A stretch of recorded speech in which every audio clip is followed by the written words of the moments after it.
Hi, we're here with Xable.com, broadcasting from Power Soccer Eastern Regionals in Atlanta, Georgia. This broadcast is being brought to you by PowerSoccerShop.com, the premier source for power wheelchair soccer goods. And we have just had the coin toss to start the game between the Atlanta Synergy and the Indiana Sudden Impact. And I am joined here with Chad Feltmeyer, coach of DASA Dynamites. Welcome, Chad. Thank you. Nice to be here. Absolutely. Now, the DASA Dynamites were previous Division II champions the last 2 years, did incredibly and decided to move up to Division I. How have you felt the team did over the last few games of this tournament?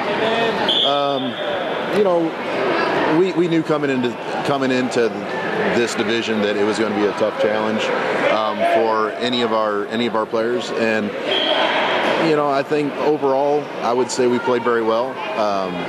We learned from our mistakes and go back home and practice and do what we can. Very well said. They did a great job, and there was that one close game against the Tampa Thunder that was 0-1. Tampa Thunder moved ahead, but you definitely came out and looked like you deserved to be in Division I. That was a very close game. Could have went either way. Unfortunately for us, it went Tampa's way. But all in all, I think our team played really well. Proved to us that we should be up where we're at, and hopefully we'll be able to maintain that and prove that we. And prove to ourselves and everybody else that we should be where we're at. Very well said. We've got a quick start here. Atlanta took the ball quickly away from Sudden Impact and earned themselves a corner kick. Very quick way to start the game. Now, coming into this, Sudden Impact has gone undefeated, 0 goals scored against them. They've had complete shutouts in their last 3 games against Bennett Blazers, Tampa Bay Crossfire, and the Atlanta Tigers. But this is clearly their toughest competitor, the Atlanta Synergy, who is also undefeated, but did have 1 goal scored against them yesterday. What an incredible matchup this is going to be. Oh, I agree with you. This is what they practice for, and they come down here every year for this, and you got two of the best teams out here, right here in front of us.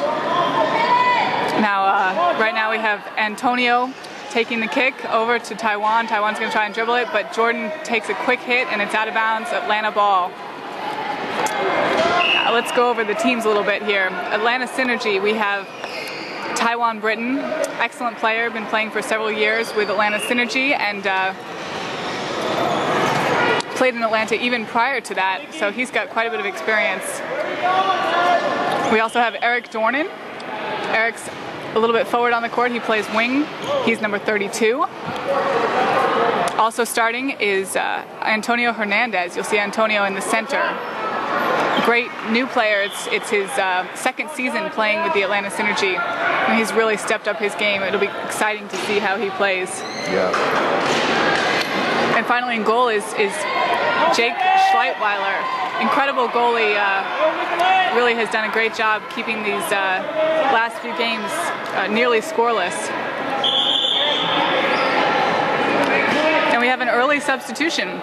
It'll be Dakota Smith in for Eric Dornan.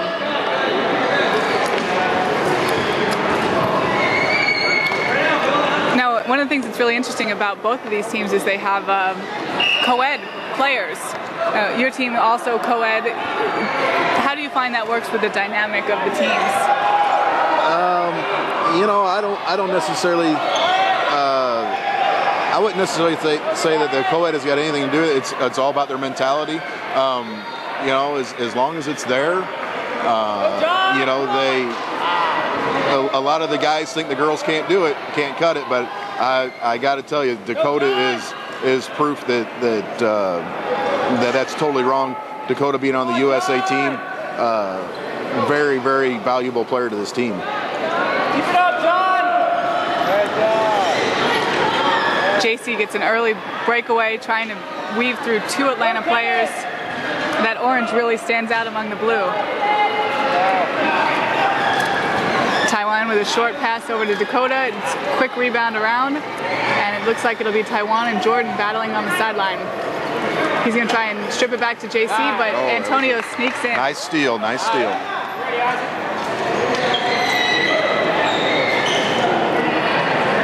Great defense by Jordan and Ginny in the box. Looks like they're having a little bit of trouble trying to keep it sealed in. Oh, tough break.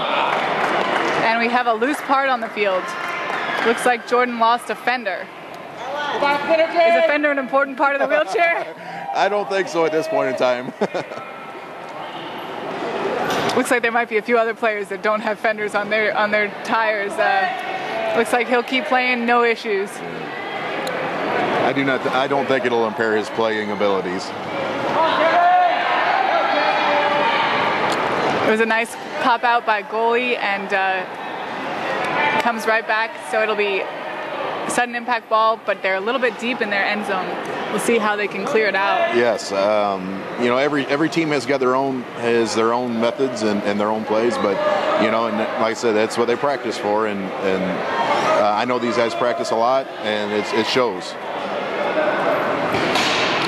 While we're setting up for this corner kick, let's go over the sudden impact team currently on the court.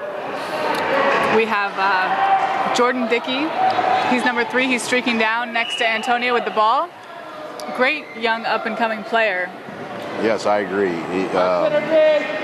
You know, it shows a lot of enthusiasm out here and a lot of aggressiveness. He's got nowhere to go but up. Now we also have at the top, right here, we've got Natalie Russo, number 7. Natalie was part of the USA team. She's an incredible dynamite and actually made some adjustments in the way that she was sitting and dramatically improved her game. It was really impressive. She used to sit in a reclined position, correct? Yes. Yes, now that you bring it to my attention, I just noticed that. Moving along, we have her brother, JC Russo. JC, number 77, was the starting goalie for Team USA. An incredible goalie, but his natural position is actually center. So, you know, he's multi-talented. Yes, yeah, that's I can't you know express how talented this whole team is. They've been playing together for a long time, and that's a key factor of having a good team is practicing together the way they do and being together as long as they have. And the goalie who's been making some incredible stops is Ginny Munson. She's been playing for many years with them, also has that same chemistry we were talking about. Yeah. You've seen some really great saves already in the box. She's really aware of her spacing in there. Looks like they're having a little bit of trouble clearing it out though. Synergy is keeping a really good offensive stand down in their goal area. And it's Synergy ball again. Now, what do you think is going to happen here? Well, if my hunch is correct, he's going to try to cross across the center and to the far post, and just like that, it's things like that have to count. You know, they practice this all the time in practice, just as we do. You know, I've said it to our team before. You know, you got to make every hit count, and you know, it's unfortunate that they don't all work like that. It sure is. Now that was a great decoy move by Taiwan Britton to get out of the way and allow the far wing to try and hit it. You know, unfortunately, it wasn't the right angle, but you can see. Nice breakaway by Dakota. Go, Nicolette, go! Woo! Go, Nicolette! Dakota trying to battle for the ball. Tight defense by Sudden Impact back there. And Jordan maintains possession, trying to battle up the sideline, but Antonio takes it out. And they're trying to see who's going to earn that kick, and it'll be corner kick for Atlanta Synergy. Call the play!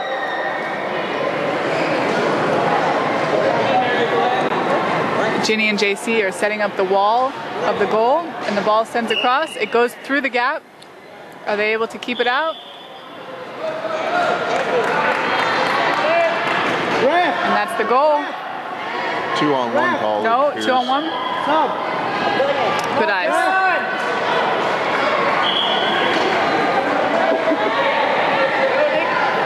For those people that don't know, maybe you could explain a little bit about what the 2-on-1 call means. A 2-on-1 call is whenever you have two defense or two offense battling for the ball against one of the other defense or offensive players. You can only have one person from each team playing the ball at one time. That way it creates a little bit more spacing and fairness. Exactly. But it keeps the play going, keeps the ball moving around, and keeps it from getting a locked up game. Now we've had an interesting substitution here with Pika, number 4. Jerome Duran is his actual name. Pika's a nickname. He is brought in from the French national team to help coach and play on the Atlanta Synergy, although his role will be a lot larger. He'll be helping grow a lot of teams in this area. Definitely. Hopefully what he's going to be doing is building new teams. From what you have told me, Jess, that being involved in power soccer for 20 years is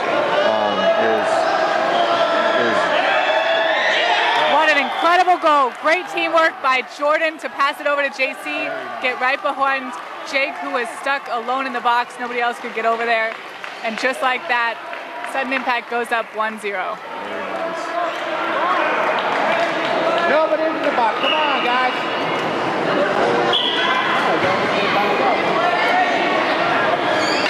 It has to be an uncomfortable feeling as a goalie when you know you're the only one there and they're just all around. All you see is orange.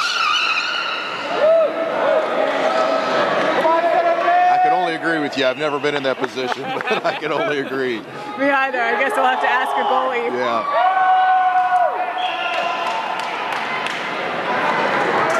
JC popping it out there, trying to just move the ball up, get it back into that center court where they can be a little bit more aggressive.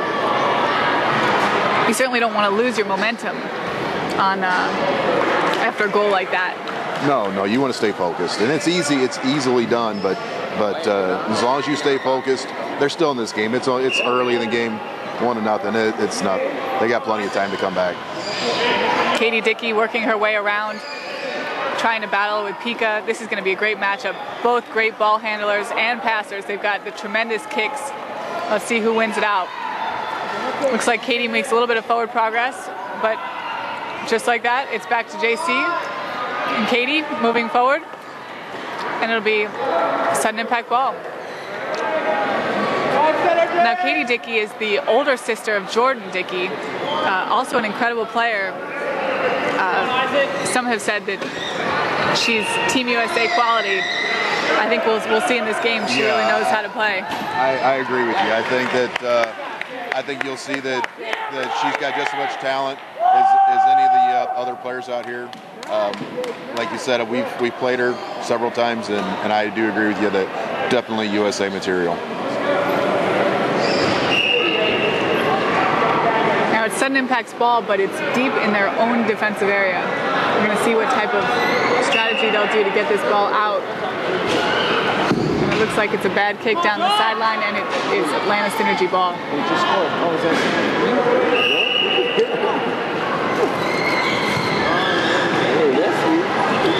Taiwan's bringing it around, but he can't turn it, and it's a goal kick.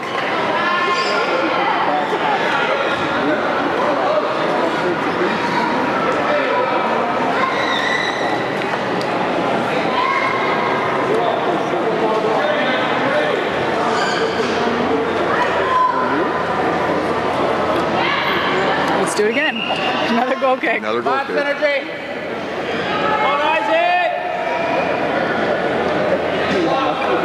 This is stuff to do to clear this out of these goal kicks are hard to clear. You got a wall of three defensive players here, just waiting to keep it in your end. It's hard to get it out of there.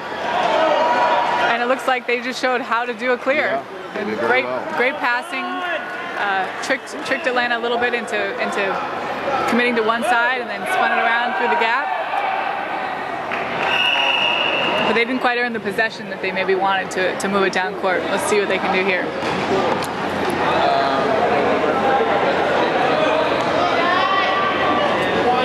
So they blocked it one way and then passed it over the other side. Now the interesting part about having Pika on this team is that he's the first foreign player to come and play on a U.S. club team. A lot of other sports have had that, even adaptive sports, but this is a first for power soccer. Do you see this happening a lot in the future, bringing in international players? I don't know. The sport's growing rapidly worldwide. It's totally amazing how it's grown here in the United States in the last three or 4 years. I mean, there's 33 Division II teams now, and 14 or 15 Division I teams. It's just amazing how it keeps growing. So, I don't know. I'd like to. I'd like to say that it would be nice to have some more foreign people over here, where the sport has really been big, and help us out, learn more. And I'm sure Pika's doing a fabulous job with this team. I know we played them our first game, and the Synergy is a very, very strong team.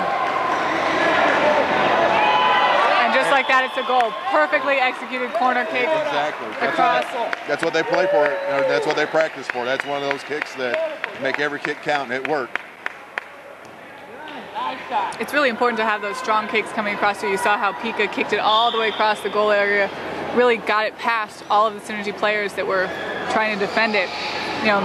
That's a testament to him, and also a testament to the metal guard, correct? Definitely. We just transferred to a metal guard this year. First time ever playing with them, and we've seen the ball just fly off of our guard. It's totally amazing how much difference a metal guard works the ball versus a plastic guard. These two teams here are spinning with phenomenal speeds. I mean, can control their chairs flawlessly. Very well trained teams. We had some excitement over here. Nothing drastic that's changed the direction of play, but we've got a great kick coming from JC for sudden impact. There you go, Ty. And he kicks it right at Taiwan, which makes it for an easy rebound all the way down the court. But it'll be Synergy ball sudden impact ball when it gets there. And a substitution called by JP Piedrahita, the assistant coach of the Atlanta Synergy.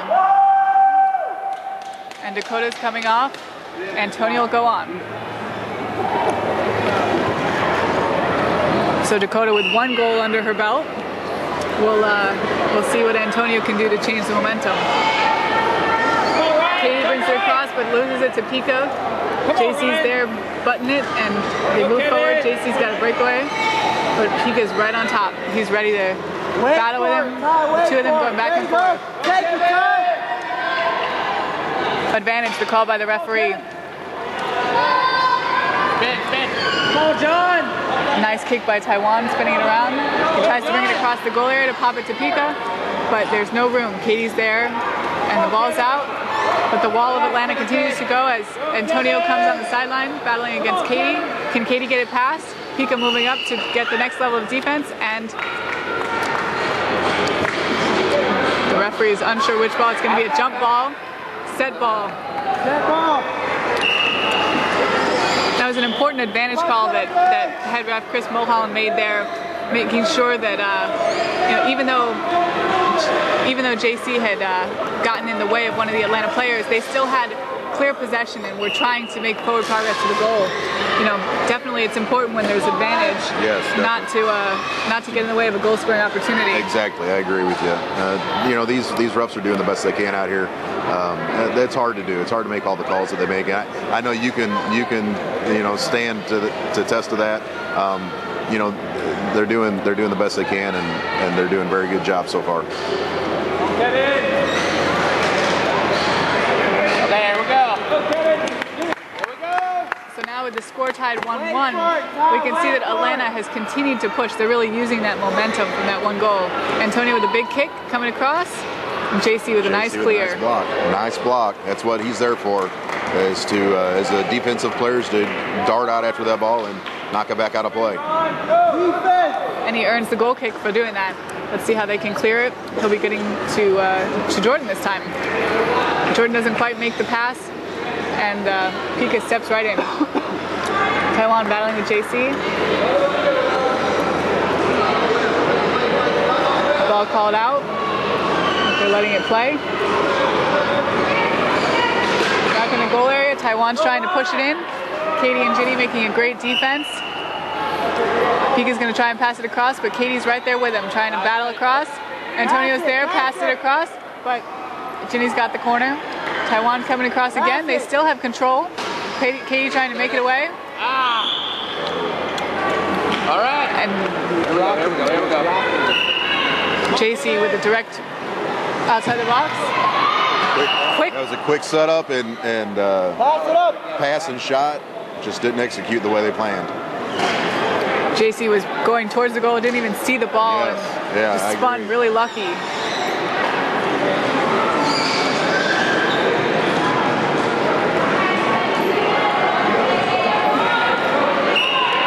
He just seems to have that sense about where things are and where he needs to be, you know, great positioning. He's very, very disciplined in that effect. Spin it. Taiwan's down there to try and make the kick. They're trying to try and A lot of catch action him. going on back there right now. 3 in the box. In the box.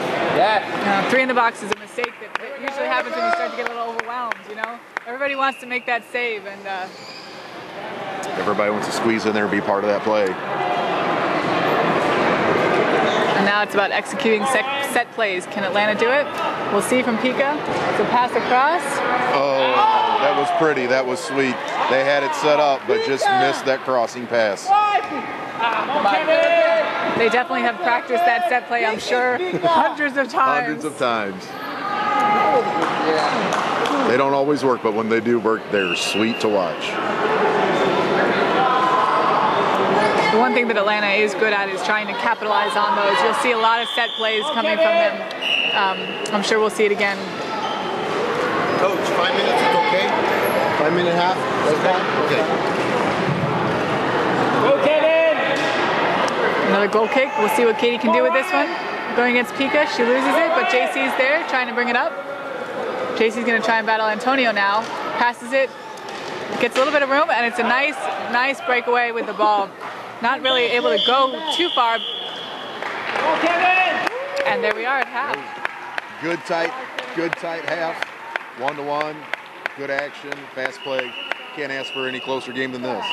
This is great. This is Jesse Navarro and Chad Feltmeyer with Xable.com. We're signing out for the first half, and we'll be back shortly. Thanks.